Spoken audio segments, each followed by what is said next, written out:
Good afternoon. Welcome to the Midday Mull for Saturday, the 25th of June. With Robert and Murray McShane, we read 2 chapters a day, and today the 2 chapters are Isaiah chapter 57 and Matthew chapter 5, and there's a link between the two. In verse 15 of chapter 57, Isaiah writes, "For this is what the high and exalted one says, he who lives forever, whose name is holy. I live in a high and holy place, but also with the one who is contrite and lowly in spirit, to revive the spirit of the lowly, and to revive the heart of the contrite." And so we have this image of God, the high and holy, and we've had Isaiah's vision of him, his robe filling the temple and him being overcome by the holiness of God. And there's this high and holy God that lives in the heavens above and fills the whole earth, and that is so other than what we are.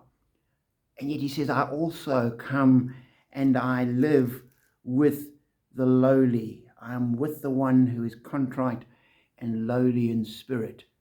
And in Matthew chapter 5, we start the Sermon on the Mount, which begins with the Beatitudes, and the same attitude is part of that, where Jesus says, "Blessed are the poor in spirit, for theirs is the kingdom of heaven. Blessed are those who mourn, for they will be comforted." And he continues, "Blessed are the meek. Blessed are those who hunger and thirst for righteousness. Blessed are the merciful, the pure in heart, the peacemakers, those who are persecuted." And I was thinking that is so different to the world today, where in the West, we tend to think, and the media suggests, and the culture around us says, blessed are the powerful. Blessed are those who are assertive and have strong opinions. Blessed are those who are in leadership. Blessed are those who take action. Blessed are those who are the go-getters of the world. And we need to stop and say as Christians, hold on, no. Maybe in society, maybe in your world, maybe amongst the pagans, that might be true. And certainly those that are go-getters and the arrogant and the forceful do tend to get better off, because they trample over the meek and the so many people, and so much of what they end up with ought not to be theirs in the first place. And so we mustn't be caught up with the way of the world. We must echo Isaiah, and we must echo Jesus. Blessed are those who are merciful. Blessed are the meek. Blessed are the lowly. Blessed are the contrite. That's what God looks at.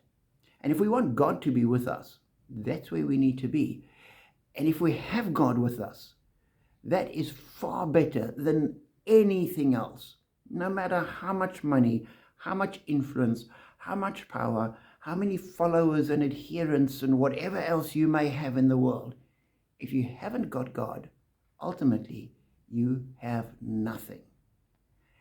And no matter how little you have in the world, if you have got God, you couldn't have anything more than that. And we need to hold on to that, remember that, and be challenged to live that. Be blessed.